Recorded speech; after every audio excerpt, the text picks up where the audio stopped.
Hello నమస్తే సలాం వాలేకుం మీ అందరికీ Everest masala వారవ వంటలకు స్వాగతం. మన రాష్ట్రంలో వంటలు మనం రకరకాలు చేసుకొని తింటూ ఉన్నాం.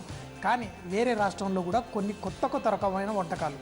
అయితే ఈరోజు మనం కాశ్మీర్ ఎండాకాలంలో ఈ కాశ్మీర్ డిష్లు ఎందుకు చూసి తిని అయ్యో బాబోయ్ అంత చల్ల ప్రదేశం గురించి గుర్తు చేసుకోవడం కోసమా అని. అవునండి, కాశ్మీర్ గురించి కొంచెం ఆలోచించుకుంటేనే మనకు కొంచెం చలి పుడుతుంది ఎండాకాలంలో అయినా. అయితే వాళ్ళు తినే డిష్లు ఎక్కువగా వేడి పుట్టిస్తుంటాయి. కాకపోతే బాగా స్నో ఉన్నప్పుడు కాకుండా మిగతా టైంలో ఈ డిష్ చేసుకుంటారు.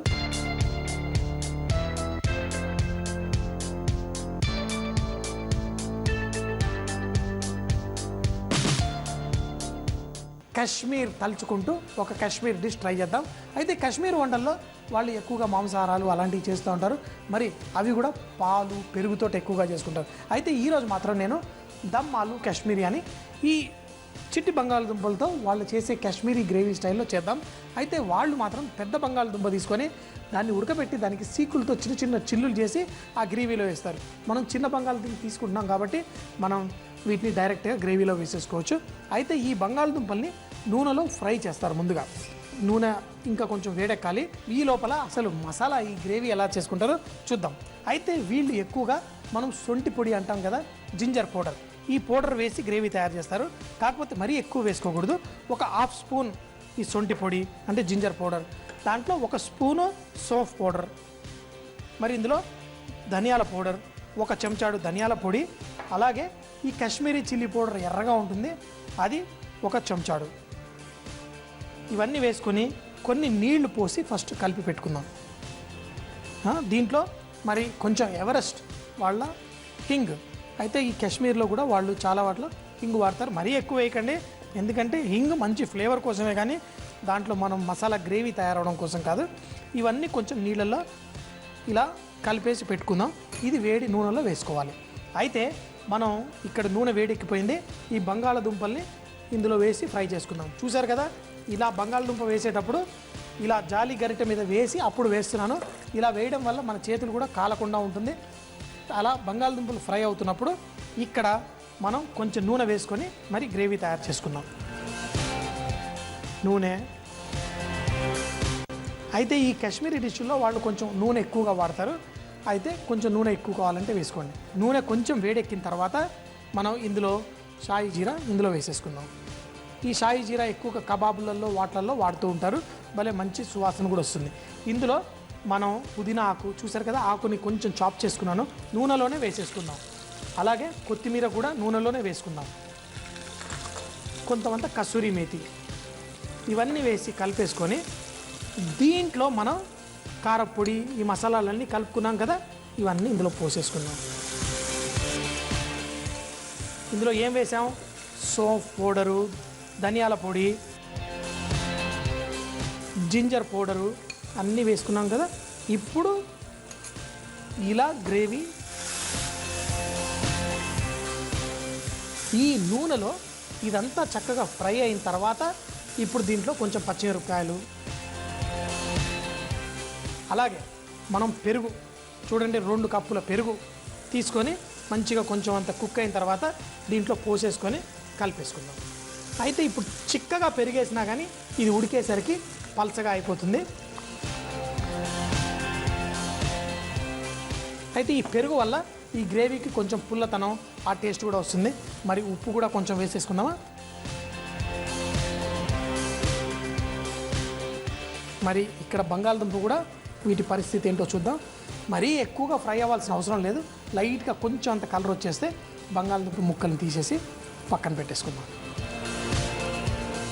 ఇప్పుడు గ్రేవీ రెడీ అయిన తర్వాత ఈ బంగాళదుంపలను అందులో వేసేసుకుంటే మన కర్రీ రెడీ అయిపోతుంది. చూసారు కదా, ఒక్కొక్కరి కుకింగ్ మెథడ్ ఒక్కొక్క రకంగా ఉంటుంది. మనం వాళ్ళ స్టైల్ మెథడ్స్ కూడా ట్రై చేయాలి. ఎందుకంటే ఎన్ని రకాల టేస్టులు. మరోసారి చాలాసార్లు చెప్పాను నా షోలో, మీరు కనుక ఈ సమ్మర్లో హాలిడే వెకేషన్కి అట్లా వెళ్తే కనుక తప్పకుండా ఒకటి గుర్తుపెట్టుకోండి, మీరు కేరళకి వెళ్తే కేరళ ఫుడ్ తినండి, కర్ణాటక వెళ్తే అక్కడ ఫుడ్ తినండి, అదే కాశ్మీర్ వెళ్తే కాశ్మీర్ ఫుడ్ తినండి. ఎక్కడికి వెళ్ళినా నాకు అన్నం పప్పుచారు కావాలని అది కాదండి. అన్ని రకాల రుచులు ట్రై చేస్తేనే కదా మన జీవితం నిజంగా ఆస్వాదించగలుగుతాం. ఈ బంగాళదుంప కూడా ఫ్రై చేసుకునేవి ఈ గ్రేవీలో మనం వేసేసుకుందాం.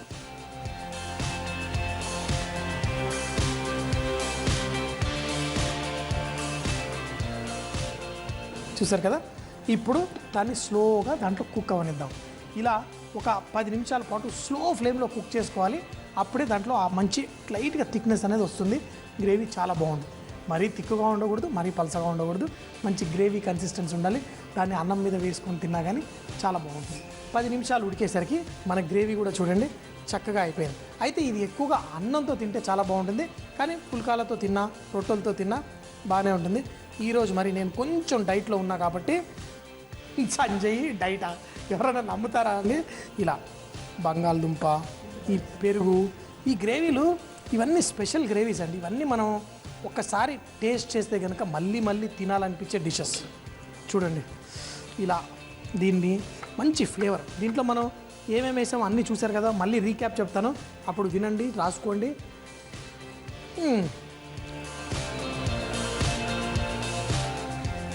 అయితే ఒక్కటే ఏంటంటే ఈ టేస్ట్ కొంచెం అలవాటు అవ్వడానికి కొంతమంది కొంచెం టైం పట్టచ్చు. కాకపోతే ఎన్ని దేశాలు తిరిగి ఎన్ని రకరకాల ఫుడ్స్ మేము టేస్ట్ చేసి మాకు మంచి ఈ ఎటువంటి టేస్ట్ అయినా కానీ అందులో మంచిది ఎంజాయ్ చేస్తూ ఉంటాం. కొంతమంది ఉంటారు కొత్త టేస్ట్ ఏదన్నా కొంచెం వాళ్ళు రెగ్యులర్గా తినేది కాకపోతే వాళ్ళకి అయ్యో ఇదేంటో వెరైటీగా ఉందనుకుంటారు. కాదు, అన్ని టేస్ట్ చూడాలి, ఎంజాయ్ చేయాలి. నిజంగా ఎండాకాలంలో కాశ్మీర్కి వెళ్ళినంత సంతోషం కలుగుతుంది నాకు. చాలా బాగుంది. ఈ బంగాళదుంప కూడా చక్కగా జ్యూస్ అంతా పీల్చుకొని పర్ఫెక్ట్గా ఉంది. దమ్ ఆలు కాశ్మీరీ డిష్ తయారు చేయు విధానం. ఒక బౌల్లో సొంటి పొడి, సోంపు పొడి, ధనియాల పొడి, కారం, ఇంగువ వేసి తగినన్ని నీళ్లు పోసి కలిపి పెట్టుకోవాలి. ఇప్పుడు ఉడికిచ్చిన చిట్టి బంగాళదుంపల్ని తొక్క తీసి వేడి నూనెలో డీప్ ఫ్రై చేసి పెట్టుకోవాలి. మరో ప్యాన్లో నూనె వేడి చేసి హోల్ గరం మసాలా, పుదీనా, కొత్తిమీర, కసూరి మేతి వేసి వేయించుకొని ముందుగా కలిపి పెట్టుకున్న మసాలా, పచ్చిమిరపకాయలు, పెరుగు, ఉప్పు వేసి 5-6 నిమిషాల పాటు ఉడకనివ్వాలి.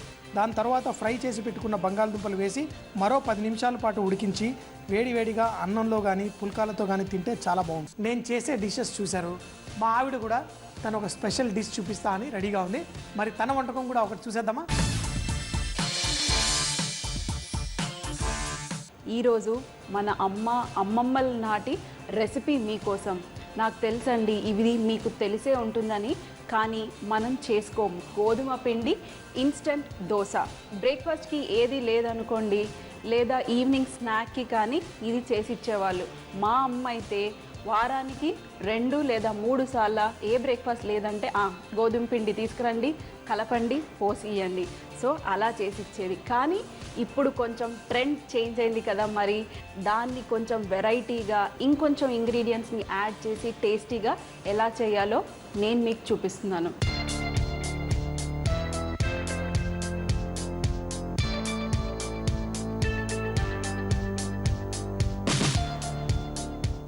ఈ గోధుమ పిండిని ఒక బౌల్లో తీసుకొని ఇందులో మనం కొంచెం అంత బియ్యం పిండి కలుపుకుందాం. అంటే 1 టేబుల్ స్పూన్, కొంచెం కరకరలాడుతూ వస్తుంది. అలాగే 1 టేబుల్ స్పూన్ రవ్వ, ఉప్మా రవ్వ, ఇంకొంచెం క్రిస్పీనెస్ ఇవ్వటానికి ఇది. అలాగే కొంచెం అంత సాల్ట్, మీకు తగినంత సాల్ట్ మీరు వేసుకోవచ్చు. సో మరి ఇది ఇలా కలిపేసి కొంచెం కారం వేసేసి దోశ పోసి ఇచ్చేవాళ్ళు. ఈరోజు మాత్రం కొంచెం వెరైటీగా తాలింపు వేసుకొని ఇది మంచి దోశగా చేసుకుందాం. సో ప్యాన్లో కొంచెం ఆయిల్. ఈ గోధుమ పిండి దోశ మా వారు స్వీట్ది చూపించారు, మీకు కొబ్బరి వేసి స్టఫింగ్ ఎలా చేసుకోవాలో అది చూపించారు. కానీ ఈరోజు నేను చూపించేది మాత్రాన హాట్ ఇన్స్టెంట్గా చేసుకునేది. సో మరి ఇక్కడ నూనె వేడెక్కిపోయింది. ఇందులో కొంచెం అంత ఆవాలు, అలాగే జీలకర్ర, సన్నగా తరిగి పెట్టుకున్న అల్లము, అలాగే సన్నగా కట్ చేసి పెట్టుకున్న పచ్చిమిరపకాయలు. అదే పిల్లలకి వేశారనుకోండి కొంచెం తక్కువగా పచ్చిమిరపకాయలు వేసుకోండి. చాలా ఎక్కువగా కరివేపాకు. 1 నిమిషం పాటు దీన్ని మంచిగా కుక్ చేసుకొని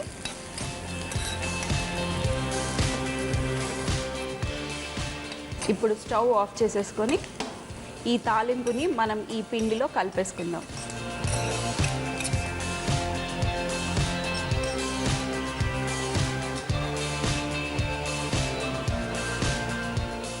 మరి ఇప్పుడు ఇందులో తగినన్ని నీళ్లు పోసుకొని దోసగా పోసుకోవడమే. సో మరి ఇది మంచిగా మిక్స్ చేసేసుకున్నాము. ఇందులో ఇప్పుడు తగినన్ని నీళ్ళు పోసుకొని మంచి దోస బ్యాటర్ లాగా కలుపుకోవాలి.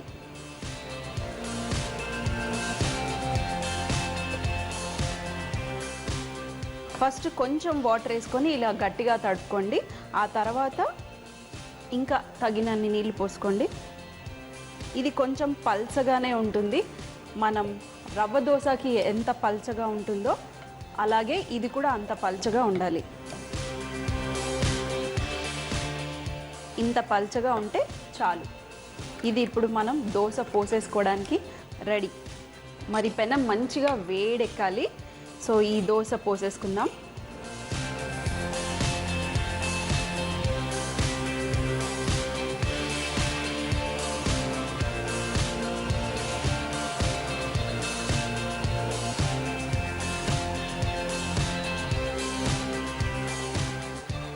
చూడండి ఎంత చక్కగా పోసేసుకున్నాం. కొంచెం అంత ఆయిల్, మీరు ఆయిల్ వేసుకోకపోయినా పర్వాలేదు, ఎందుకంటే మనం ఆల్రెడీ తాలింపు వేసుకున్నాం కాబట్టి ఆయిల్ వేసుకోకపోయినా పర్వాలేదు. సో మరి చూడండి ఈ దోశలు ఇలాగే ఉంటాయి, మీకు కూడా తెలుసు. మరి ఇంకో వైపు కూడా మరీ సాఫ్ట్గా కాకుండా కొంచెం కరకరలాడుతూ ఉంటుంది, ఎందుకంటే మనం ఇందులో నూనె పోసుకున్నాం కాబట్టి. సో చూడండి, అప్పుడప్పుడు ఇలాంటి దోశలు చేసి మన పిల్లలకి పెట్టి వాళ్ళకి చెప్పాలి ఇది మన అమ్మమ్మలు చేసేవాళ్ళని. సో మరి చూడండి మంచిగా కుక్ అయిపోయింది. ఇంకొక వైపు 1 నిమిషం పాటు కుక్ చేసుకొని మన దోశ రెడీ. చూడండి మంచిగా రెడీ అయిపోయింది. మీ ఇష్టం, ఎలా కావాలంటే అలా ఫోల్డ్ చేసుకొని సర్వ్ చేయటమే. సో మరి ఈ అద్భుతమైన దోశ నాకైతే మామిడి రసంతో తింటే నాకు చాలా ఇష్టం. కానీ ఈరోజు మాత్రాన కొబ్బరి చట్నీతోని, కొబ్బరి చట్నీ కూడా దీనికి మంచి కాంబినేషను. లేదంటే పల్లీ చట్నీ కూడా మీరు చేసినా బాగుంటుంది. ఇది మంచిగా కొంచెం క్రిస్పీగా భలే వచ్చింది. మనకి చిన్నగా ఉన్నప్పుడు మన అమ్మమ్మలు చేసేటప్పుడు ఇలాంటి టెక్నిక్స్ అన్నీ వాళ్ళకి తెలియదు కదా. వాళ్ళు గోధుమ పిండి వేసి ఉప్పు కారం వేసేసి నీళ్లు పోసేసి కలిపి పోసేవాళ్ళు. అలా వేసినప్పుడు ఇలా రంధ్రాలుగా భలే వచ్చేవి, కానీ చాలా సాఫ్ట్గా ఉండేవి. ఇప్పుడు చూడండి ఇది మంచిగా కొంచెం క్రిస్పీగా మంచి కలర్ వచ్చి, కానీ ఆ రంధ్రాలు కూడా మీకు చూస్తే లైట్గా ఆ రంధ్రాలు కూడా ఎంత పర్ఫెక్ట్గా కనిపిస్తున్నాయి.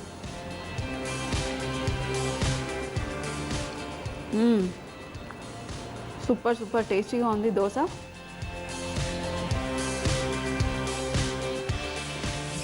సో మరి ఈ అద్భుతమైన దోశని మీ వాళ్ళందరికీ పెట్టి ఎంజాయ్ చేయండి. మరి మళ్ళీ కలుద్దాం మరొక వెరైటీ అయిన బ్రేక్ఫాస్ట్ రెసిపీతో. గోధుమ దోశ తయారు చేయు విధానం: ఒక బౌల్లో గోధుమ పిండి, బియ్యం పిండి, ఉప్మా రవ్వ, ఉప్పు వేసి కలిపి పెట్టుకోవాలి. ఇప్పుడు ఒక ప్యాన్లో నూనె వేడి చేసి ఆవాలు, జీలకర్ర, అల్లం ముక్కలు, పచ్చిమిరపకాయ ముక్కలు, కరివేపాకు వేసి వేయించుకొని గోధుమ పిండి మిశ్రమంలో వేసి కలిపి తగినన్ని నీళ్లు పోసుకొని దోశ పిండిలాగా పల్చగా కలిపి పెట్టుకోవాలి. పెనం వేడి చేసి దోశ పోసి పైనుండి కొద్దిగా నూనె వేసి 2 వైపులా కాల్చుకొని వేడిగా తింటే చాలా బాగుంటుంది. మా ఆవిడేమో చకచక అంటూ చట్నీ చేసేస్తూ ఉంటుంది. మరి తను ఒక చట్నీ చూద్దామా? ఈరోజు చకచక చట్నీల్లో ఒక మంచి చట్నీ. ఈ చట్నీ పేరు తేంగా తొగయల్.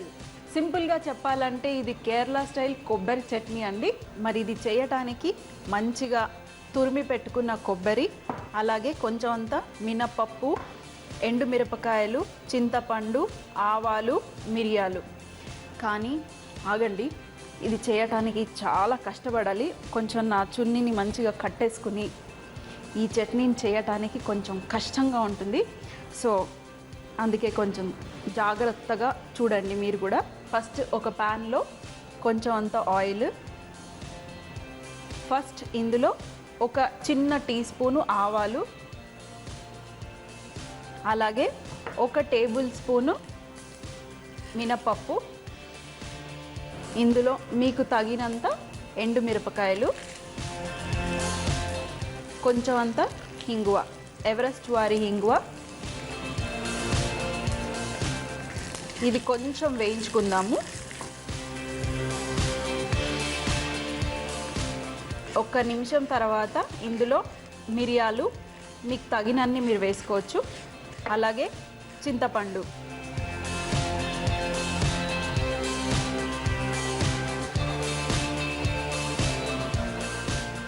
చూడండి మంచి కలర్ వచ్చేసింది, పప్పులన్నీ వేగిపోయాయి. లాస్ట్లో మంచిగా తురిమి పెట్టుకున్న కొబ్బరిని కూడా ఇందులో వేసేసుకొని ఒక 2 నిమిషాల పాటు దీన్ని మంచిగా కుక్ చేసుకుందాం. సో మరి ఒక 2 నిమిషాలు దీన్ని మంచిగా వేయించేసుకున్నాము. మరి స్టవ్ ఆఫ్ చేసేసుకొని సో మరి లాస్ట్లో కొంచెం అంత రాళ్ళుప్పు, కల్లుప్పు లేదా మీరు నార్మల్ రెగ్యులర్ సాల్ట్ కూడా వేసుకోవచ్చు. వేసుకొని ఇప్పుడు దీన్ని మనం గ్రైండ్ చేయటం. మరి నేను ఇలా నడుము కట్టాను ఎందుకు అంటే ఇది గ్రైండ్ చేయటమే పెద్ద పని. ఎందుకు? ఇందులో ఒక్క చుక్క నీళ్లు వేయకుండా మీరు ఇది గ్రైండ్ చేయాలి. అదే పెద్ద కష్టమైన పని. నీళ్ళు వేసుకుని ఎవరైనా టకా చేసేస్తామండి, కానీ నీళ్ళు వేయకుండానే గ్రైండ్ చేయటము చాలా కష్టమైన పని. సో మరి ఆ కష్టమైన పనిని ఇప్పుడు నేను చేయబోతున్నాను. సో గ్రైండర్లో వేసేసుకొని, కావాలంటే మీరు రోట్లో కూడా వేసుకొని దంచుకోవచ్చు ఇది, కానీ నీళ్ళు లేకుండానే.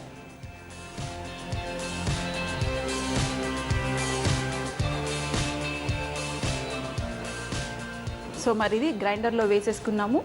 ఇది గ్రైండ్ చేసుకుని మీకు చూపిస్తాను. నా కష్టమైన పని చూడండి, ఎన్నిసార్లు తిప్పితే మంచి కొబ్బరి పచ్చడి నీళ్ళు వేసుకోకుండా గ్రైండ్ చేసుకోగలిగాను. సో చూశారు కదా, కష్టం అని చెప్పాను కదా, ఇప్పుడు ఆ కష్టం అయిపోయింది. అమ్మా, ఇప్పుడు తినటమే పెద్ద ఈజీ అయిన పని.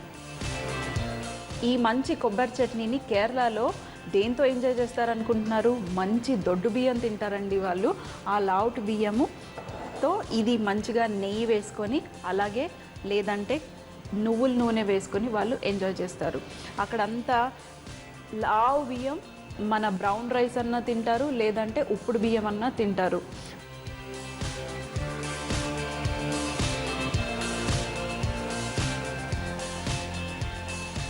మనం కూడా ఈ చట్నీని మంచిగా ఎంజాయ్ చేయాలి అంటే మనం కూడా ఆ ఉప్పుడు బియ్యంతో ఈ చట్నీని ఎంజాయ్ చేస్తేనే చాలా టేస్టీగా ఉంటుంది. సో మరి ఇందులో ఉప్పు,